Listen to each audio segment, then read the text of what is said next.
Good morning mga katoka. So bali nandito tayo ngayon sa ating dream house. So ngayon mga katoka, nagtap ako sa main line ng tubig. So ngayon naglagay ako dyan ng air chamber, tsaka PVC-T, tsaka mil adapter, tsaka coupling. Tapos ngayon mga katoka, isang buong PPR yan. Ayan, papunta yan dito sa ating kontador. So naglagay ako dyan ng T para sa connecting din ng ating kapitbahay.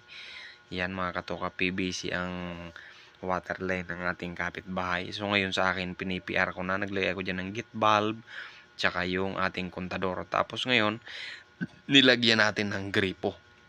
Para pag nagbuhos tayo sa ating dream house, palitada, flooring, so may tubig na tayo. So ayun na mga katoka, nagkatubig na. Ayan na nga.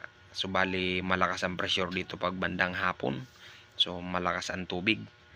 So ngayon mga katoka, yan muna yung una naming ginawa para sa ating dream house. Para tubig ang pinaka-importante sa pinakaunang gawa ng ating dream house.